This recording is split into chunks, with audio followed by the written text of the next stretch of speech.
A Lowy Institute poll has found that Australians' trust in the US has fallen to a new low. The author of the poll is Neelam, a former diplomat and now the Director of Public Opinion and Foreign Policy at the Lowy Institute, and he joins us now from Sydney. Good morning. Morning, James. Good to be with you. This doesn't seem to me to be a huge surprise, perhaps given all the tumultuous events we've seen out of Washington over the past 3 months or so.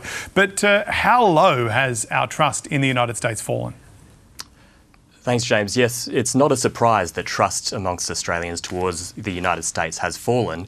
But what is a surprise is the magnitude of that fall. Trust has dropped 20 points in 1 year to a low of 36% of Australians saying that they have any level of trust in the United States.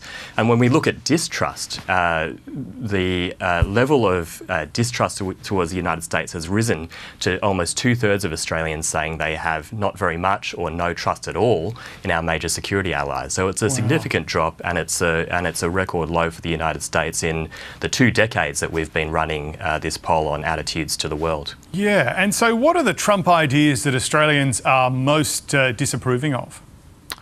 We polled on a range of questions, international policy questions to do with Mr. Trump's agenda, and what we found was that categorically, with the exception of one policy, Australians were overall majority disapproving of each of those policies. That goes from most disapproving on his wish to acquire Greenland.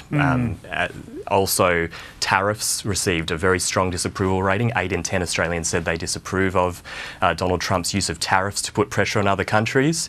Australians, 3/4 of Australians also said that they disapprove of Mr. Trump withdrawing the United States from the Paris Agreement on climate change and the World Health Organization, and the list goes on. The only exception to that majority disapproval rating was on the question of Mr. Trump putting pressure on allies to spend more on defence, and on that Australians were evenly divided. We're in a federal election campaign, and I think when the history of this federal election is written, Liberation Day, as Donald Trump called it, or Tariff Day, I suspect is going to get a substantial mention. Do Australians have a preference on which major party leader here is best placed to manage Donald Trump?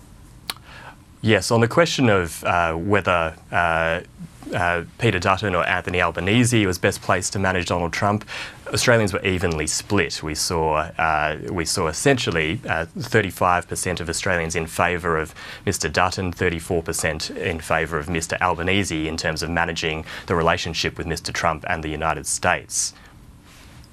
And one thing that I found really interesting about this, Ryan, is that the survey shows we still value America very, very much for our security, though, and regardless of all of this, still see it important to our future.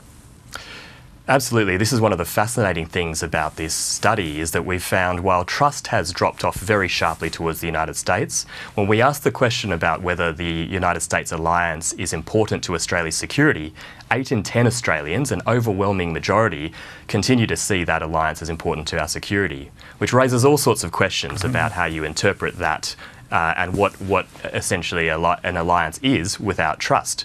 I think one factor clearly Australians are differentiating at this point in time between the volatility coming out of the White House and the broader role of the United States alliance in Australia's security. But the question is how much that lack of trust in the United States will start to impact on views of the alliance over time. Yeah, that will be one to watch. Ryan, thank you so much for joining us this morning. Thanks for having me.